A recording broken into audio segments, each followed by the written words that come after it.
வணக்கம். இது உங்கள் ஊடகம், தமிழர்களுக்கான ஊடகம். நாம் தொடர்ச்சியா சொல்லி வந்த மாதிரி கரூர் சம்பவம்ங்கிறது ஒரு செயற்கை விபத்து, இயற்கையில நடந்தது கிடையாது. அங்கு கொலை செய்யப்படணுங்கிற நோக்கம் வேணா அந்த ஷூட்டிங் எடுத்தவங்க விஜய்க்கு இல்லாம இருந்திருக்கலாம். ஆனா இவர்களுடைய பேராசை, இவர்களுடைய ஆணவம், எனக்கு இருக்கிற கூட்டம் பாருங்கிற மமதை, இதெல்லாம் சேர்ந்துதான் 41 பேரை கொன்னுச்சு. கொலைங்கிறது வெறும் கத்தி எடுத்து குத்துறது மட்டும் இல்லைங்க, வேறு சில அகப்புற காரணிகளும் சேர்த்துதான் அந்த இதுக்கு பொறுப்பேற்கணும். நியாயமான மனுஷன் அவனாவே பொறுப்பேற்கணும். எவ்வளவு கொடூரம் பாருங்க. நம்ம பேசின எல்லாமே சரிங்கிறது வந்துருச்சா? இந்த சம்பவத்துல இவங்க யாரோட ஆளு, இவங்க பாஜகவை திட்ட மாட்டாங்கன்னோ இப்ப வரையும் அவர் திட்டல. திமுகவை மட்டும்தான் திட்டுவாரு, மாநில அரசை மட்டும் தான் திட்டுவாருனோ அது மட்டும் நடந்தது. அதிமுகவோட இடத்தை பிடிக்கதான் விஜய் வர்றாரு, ஏடிஎம்கேங்கிற ஒரு திராவிட கட்சியை அடிக்கணுங்கிற டெல்லி எண்ணத்தை நிறைவேற்றதான் விஜய் உதவுவாரே ஒழிய இவருக்கு ஆட்சி பிடிக்கணுங்கிற எண்ணம் இல்லைங்கிறோம். எல்லாமே கரெக்டா இருக்கு பாருங்க. திமுகவை திட்டி திட்டி ஏடிஎம்கே காலி செய்யற வேலையை தான் பார்த்துக்கிட்டு இருக்காரு. இப்ப நம்ம சொன்ன முக்கியமானது, அந்த காலத்தில் மூத்த பத்திரிகையாளர் மரியாதைக்குரிய அண்ணன் நக்கீரன் கோபால் அவர்கள் ஒவ்வொரு டிவியா போய் பேட்டி போட்டு சொன்னாரு, உள்ள கேமரா சிசிடிவி கேமரா வச்சிருக்காங்க. நீங்க ஒரு 3 மாசத்துக்கு முன்னாடி நம்ம சேனல், நான் டிவியில பேசினது, இல்ல மற்ற ஊடகங்களை பேசினதுல இந்த தம்ப்நெயில் இல்லாத சேனல்ஸே இருக்காது. சிசிடிவி காட்சிகள் சிக்கிய சிசிடிவி காட்சிகள், பதறிய விஜய்ங்கிற மாதிரிலாம் நிறைய வச்சிருப்போம். அப்ப பலர் என்ன ஆதாரம், சும்மா சொல்றீங்க அப்படின்னாங்க.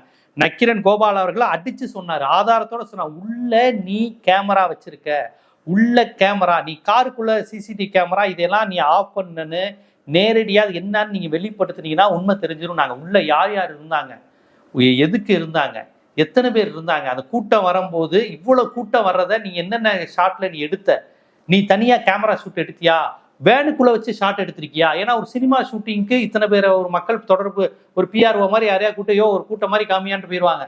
அந்த பிஆர்ஓ மிஞ்சி போனா அப்படி ஒரு ஒயிட் ஷாட்ல பார்க்கும்போது ஒரு 100-150 பேர் இருக்கு மாதிரி டைட் ஷாட்ல காமிச்சு 1000-1500 மாதிரி காமிச்சு ஏமாத்தி விட்டுருவாங்க.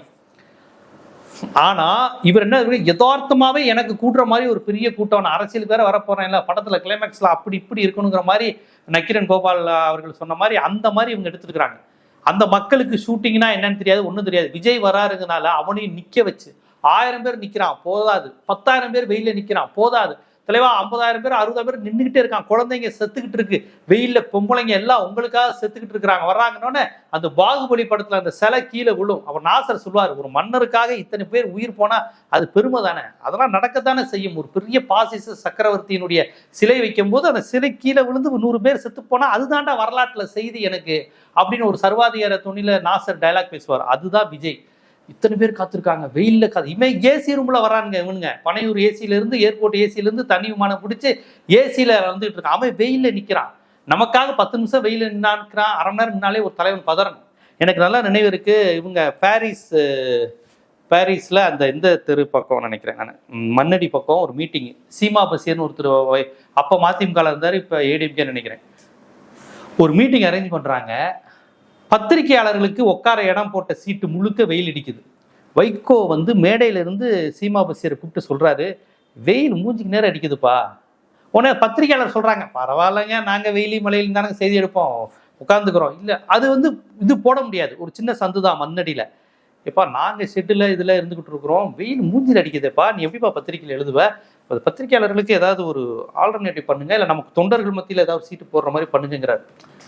ஒரு அரை மணி நேரம் 3/4 மணி நேரம் லைட்டா வெயில் போட ஒரு பத்திரிகையாளர்கள் சீட்ல வசதியா உட்காந்துக்கிட்டு இருக்கிறாங்க. நெரிசல் இல்ல, ஒரு வசதி நினைச்சா அவங்க தம் அடிக்கவோ டீ குடிக்கவோ எந்திரிச்சு கூட போய்க்கலாம், அப்படி ஒன்றும் கூட்ட நெரிசல் இல்லை. அதுல கூட நம்ம செய்தியை சேகரிக்க வந்த கட்சிக்காரன் கிடையாது, செய்தியாளர்கள் வெயில்ல உட்கார்ந்து இருக்கிறான் அப்படிங்கிற உணர்வு வைகோக்கு இருந்தது. இது ஒரு சின்ன உதாரணம் என் வாழ்க்கை. இது மாதிரி நீங்க பலரை சொல்லலாம், கலைஞரா இருக்கட்டும், ஜெயலலிதா இருக்கட்டும், ஒரு வெயில்ல அப்படி கருகி போய் உட்காந்து நமக்காக பண்றாங்கிறத அவங்க விரும்ப மாட்டாங்க. ஆனா விஜய் அவர்கள் வெயில்ல குழந்தைங்க செத்தா சாகட்டும், குழந்தைங்க பெண்கள் செத்தா சாகட்டும், சின்ன வயசு பசங்க, கர்ப்பமான குழந்தை, யார் வேணா அதுக்கு மாற்றுத்திறனாளி, நான் ராஜா வருவேன் லைட்டு போட்டு விளையாண்டு வந்தாரு. இப்ப சினிமா ஷூட்டிங்காக செயற்கையாக ஏற்படுத்தப்பட்ட கூட்டம், தாமதமா வந்தது மூலமாக கூட்டம் சரி இங்க விஜய் வராராம், இந்த தெருக்கு கரூருக்கு விஜய் வராராம், வேலுச்சாமிபுரத்துக்கு விஜய் வராரான்னு சொல்ல, அது நீ 1 மணிக்கு வந்துட்டு தான் அந்த கூட்டம் கலைஞ்சிருக்கும். சொல்லிக்கிட்டே இருக்க வேலை விட்டு வந்தவன் எல்லாம் விஜய் அந்த இடத்துல அந்த தெருக்கு தான் வந்திருக்காரான்ப்பா, போய் பார்த்துட்டு போயிடுவோம். அவன் ஓட்டு போறானோ இல்லையோ, ஒரு நடிகர் வர்றாருலங்க, குண்டு கல்யாணம் வந்தா கூட்டம் வராதா, யோகி பாபு வந்தா கூட்டம் வராதா, விஜய் வராருங்கிறப்ப கூட்டம் இன்னும் ஒரு பார்வை பார்த்துருப்பா, ஒரு நடிகரை பார்த்து. ஏன்னா கரூர் மாதிரி ஏரியால இருந்துட்டு ஒரு நடிகரை பார்க்கறதுலாம் பெரிய விஷயம் அவங்களுக்கு. சென்னை மாதிரி பகுதிகளாக அசால்ட்டா பார்த்துருவாங்க. செய்தியாளர்களுக்கு நடிகரை பார்க்கறது ஒரு மேட்டரே கிடையாது. ஆனால் அந்த கரூர் மாதிரி பகுதியில் விஜய் வந்து நிற்கிறாராப்பா அப்படின்னு, தமனா வந்து நிற்கிறாங்களா, யோகி பாபு வந்து நிற்கிறாங்களாங்கிறப்ப ஒரு ஆச்சரியம் இருக்கும். சரி போகிறோம், வீட்டுக்கு போகிறோம், நம்ம வீட்டு பக்கத்தில் வந்திருக்காங்க, நம்ம என்ன அவங்க வீட்டுக்கு போய் பார்க்க போகிறோம், வாப்பா அந்த நடிகை மூஞ்சியை பார்த்துட்டு போயிடுவோன்னு அப்படி கூட்டம் சேர்ந்து தான் 41 பேர் செத்துருக்குறாங்க. அப்போ சினிமா ஷூட்டிங்காக செயற்கையான தாமதம், செயற்கையான ஒரு உயிர் பலியை ஏற்படுத்தியிருக்கீங்க நீங்கள். அந்த கூட்டத்தை அதிகரித்து அதில் 1.5 வயசு குழந்தை உட்பட செத்து போயிருக்கு. இதில் பதட்டம் வந்து தான் நைட்டு நீங்கள் ஓடி இருக்கீங்க. ஏன்னா குற்ற உணர்ச்சி, நம்ம லேட்டாக வந்ததுனால செத்தாங்க, ஏன் லேட்டாக வந்தோம், சினிமா ஷூட்டிங்க்கு கூட்டத்தை அதிகம் காமிக்கிறதுக்காக லேட்டாக வந்தோம், இப்படி நம்மளுடைய எல்லா சுயநலத்துக்காகவும் 41 உயிர் போயிடுச்சுங்கிற குற்ற உணர்ச்சி தான் செய்தியாளர் கேட்டப்போ ஆளவர்ரா சாமி, உங்களுக்குலாம் குற்ற உணர்ச்சி இருக்குமான்னு தெரியாது, போலீஸ் எதுவும் நம்மளை கைது செஞ்சுமா பதறிட்டு ஓடி போய் பிஜேபி கிட்ட சரண்டர் ஆனது, சிபிஐ வேணும்னு கேட்டது எல்லாம் நம்ம பார்த்தது. அப்போ நக்கீரன் கோபால் அவர்கள் சொன்ன ஷூட்டிங் எடுத்துருக்காங்கிறது உண்மையாயிருச்சு. என்ன உண்மையாயிருச்சு அப்படின்னு கேட்டிங்கன்னா, நான் சில விஷயங்கள் வந்து இந்த இடத்துல நான் பதிவு செய்கிறேன். இதில் வந்து சினிமா ஷூட்டிங்கான விஷயங்கிறது அப்படியே பதிவாயிருக்கு. இந்த படத்தில் பார்த்தீங்கன்னா இந்த பயன்படுத்துகிற இந்த கேமரா வந்து வழக்கமான ஒரு சாதாரண மீடியா பீப்புள் பயன்படுத்துகிற கேமரா கிடையாது. சினிமா ஷூட்டிங்க்குன்னு பயன்படுத்துவாங்க. அந்த மாதிரியான கேமரா இந்த இடத்துல, இந்த கூட்டத்தில் கரெக்டாக கூட்டம் அனைத்தையும் ஃபோக்கஸ் பண்ணுற மாதிரி ஒரு கேமரா இந்த இடத்துல வச்சுருக்குறாங்க. அப்புறம் இன்னொரு இடத்துல, இந்த இடத்துலையும் ஒரு கேமரா ரவுண்ட் போட்டு காமிச்சிருக்கிறாங்க, நீங்கள் பார்த்தா தெரியுமா இருக்கும். இந்த கேமராவும் சினிமாவுக்கு யூஸ் பண்ணுற கேமரா. இப்போ இது எல்லாம் கரெக்டாக இந்த காட்சியில் மட்டும் லீக் பண்ணியிருக்காங்க. அப்புறம் இது உங்களுக்கு தெளிவாகவே தெரியுது, இதெல்லாம் உங்களுக்கு அந்தந்த கொடி போட்டு வேனு, தாவேகா வேன்ல இருந்து அந்த கட்சிக்காரங்க அவங்க ஏற்பாடு பண்ண கேமரா. இது சினிமா ஷூட்டிங்கான கேமராங்கிறது பதிவாயிருச்சு, எல்லாரும் அந்த உண்மையை வெளிப்படுத்திட்டாங்க. இது எல்லாமே சினிமா ஷூட்டிங்கான கேமரா, அதில் எந்த சந்தேகமும் இல்லை. அது போட்டிருக்காங்க பாருங்க. இப்போ நான் காமிச்சதுல முதல் படத்தில் இருப்பது ஏஆர்ஐ அலெக்சா ரெட் கொமோடோ வகையிலான ரிக் கேமரா. பெரும்பாலும் பெரிய படம், அதாவது சாதாரண படம் கிடையாது, பெரிய பட்ஜெட் படங்களுக்கு இந்த கேமரா பயன்படுத்துவாங்க.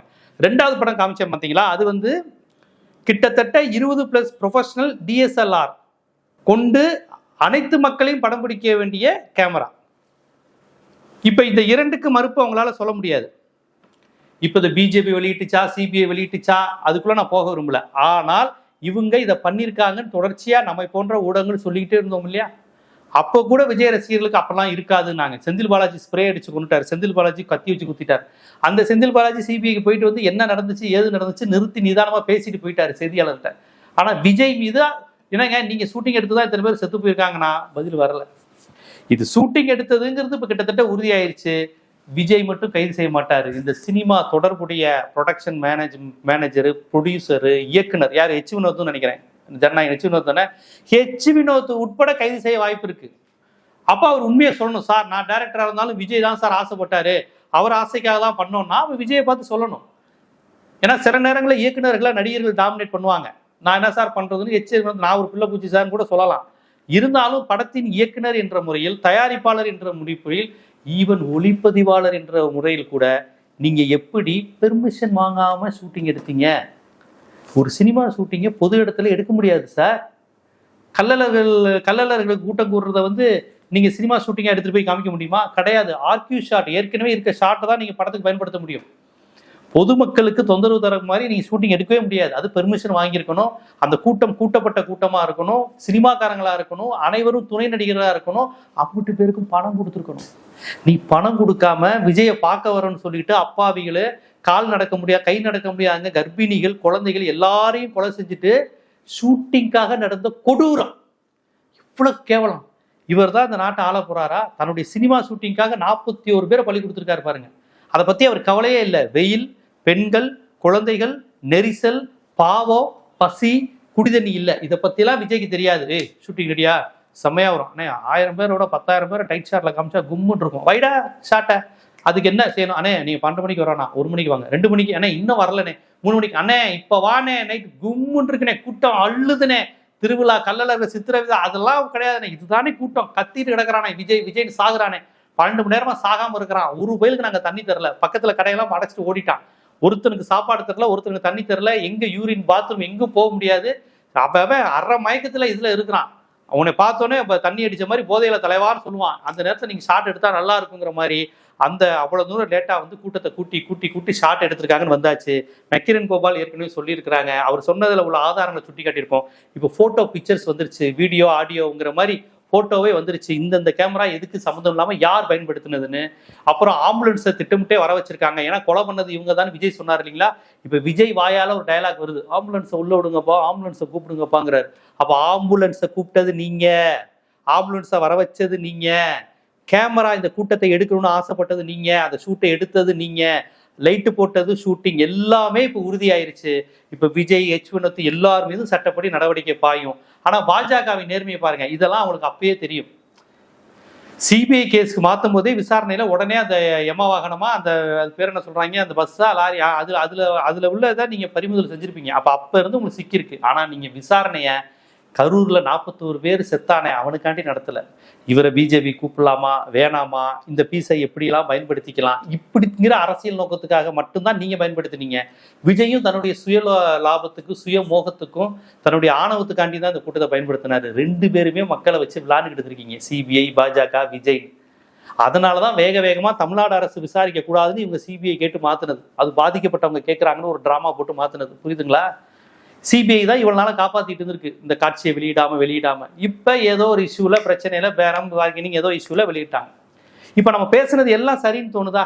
தனிப்பட்ட முறையில நடிகர் மீதோ அந்த விஜய்ங்கிற அந்த மனிதர் மீதோ நமக்கு எதுவும் கிடையாது. ஆனா தமிழுக்கும், தமிழ்நாட்டுக்கும், இந்த இனத்திற்கும், மாநிலத்திற்கும் ஆபத்தாக இவர்கள் வருகிறார்கள். இந்துத்துவாவின் கைப்பாவையாக வருகிறார்கள். திராவிட இயக்கத்தை அழிக்க வர்றாங்க.